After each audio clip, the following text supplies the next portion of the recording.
What's up, everybody? SInisterDragon here, and today we're going to be looking at the Havit RGB Mechanical Keyboard, the HV-KB378L.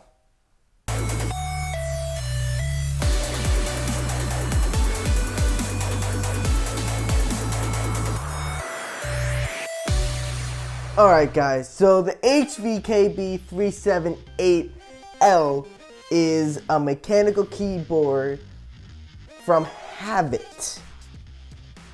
Now this does not use cherry switches, it uses Gaote switches. I believe that's how you say it. If I'm saying it wrong, I'm sorry. But it uses a Gaote Blue, which is just like the cherry blue switches. So what does that mean for you?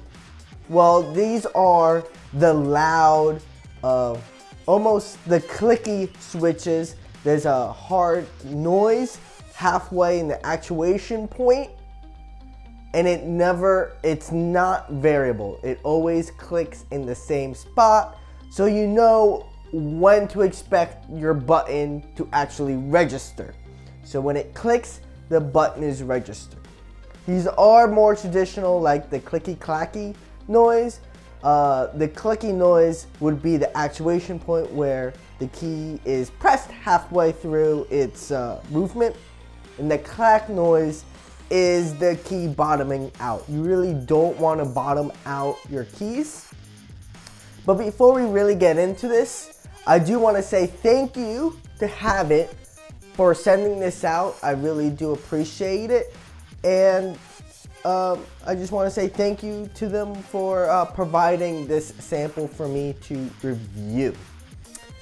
Now, there's some things I do want to touch base on before we really get into this review. First off, if you don't like the clack noise, you can get something called an O-ring, and these will prevent them from bottoming out and for making your keyboard a lot less quiet, because these are loud. Okay, first thing, this keyboard is loud. Okay, put the box down for a second. The keyboard is loud. If you work in an office environment, you might want to reconsider getting a blue switch keyboard for the office, because it can be annoying to people. But if you're at home, the Gaote Blue Switches are perfect for typing. They're my favorite to type on because I always know where that point is that the key will press. And it actually is, the keys themselves have a nice stiffness to them. They're not easy to press. You need to put some pressure on them to press, and it actually feels better as you type. And the tactile feedback that the blue switches give to you are perfect. They're my favorite to typing on, and I love personally also gaming on them. Now, this is an RGB keyboard, but it isn't software programmable. So what does that mean? There is 6 different variations of lighting on the key. There is a smooth gradual gradient version which smoothly swipes across the keyboard. There is the transition, the whole keyboard transitioning, and then you have the rainbow effect where it looks like a rainbow on your keyboard. You would have seen some of the other competitors showing this type. There's a reactive where the keyboard is dark, and as you type, the keys will light up depending on the color that you could cycle through. And then there's a programmable state. So this programmable state, if you switch to the program and then hit the program key again, your scroll lock and your caps lock will flash.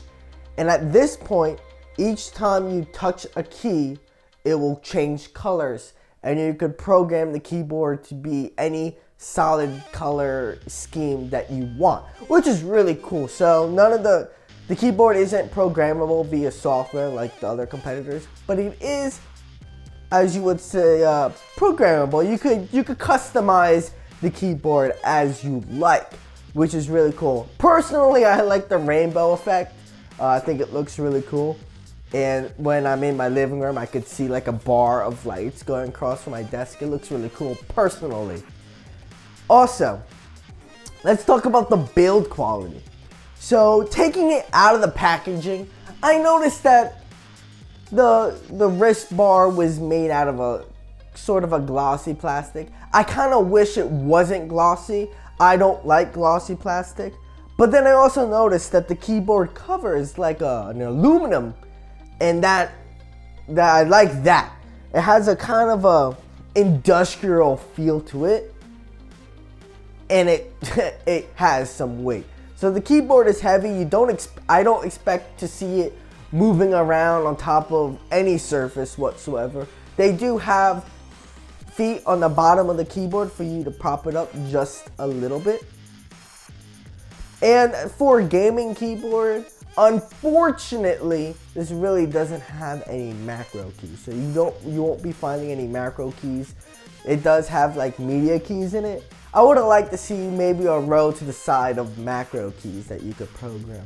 But that's really nitpicking. I like macro keys. I'm a MMO RPG player, so I really do like my macros. I would have liked to see some macro keys on this, but that's all right. Other than that, the layout is perfect.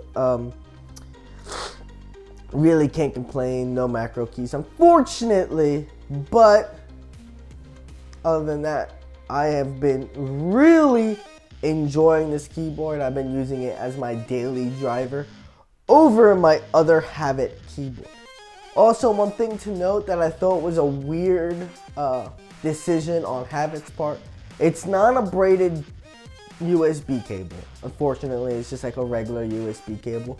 Again, I would have liked to see a braided cable, but this is really nitpicking. Also, nitpicking on the keyboard, there's blue lights on the top bar. I would have liked to see those change with the rest of the keyboard. They only stay solid blue. Did I say blue? Yes. They only stay solid blue on the top of the keyboard. I would like that to be able to change those lights as well. Overall, I did enjoy the Havit RGB keyboard. I've been using it and I will continue to use it. Good thing to note is Gaote switches use a Cherry MX like a stem. So anything that's compatible with Cherry will be compatible with these Gaote switches. So if you in the future want to change the keycaps, you will be able to, as well as get some O-rings or some dampeners if you wanted to make it less noisy and to cut down on the clack noise that is about bottoming out your keyboard. I'll probably end up getting some. If I do, I'll let you guys know and show you a video on changing the keycaps on these as well as installing an O-ring.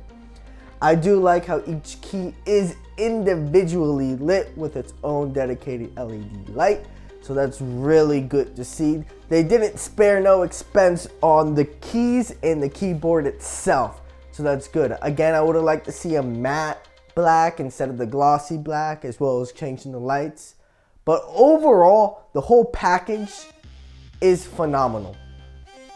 It's a mechanical keyboard, so it's not, dirt cheap, but it's relatively cheaper than the competitor, and it gives me the quality that I expect from a mechanical switch, from a mechanical keyboard. And Havit has really impressed me by offering more budget-friendly mechanical keyboards that just blow me away on quality.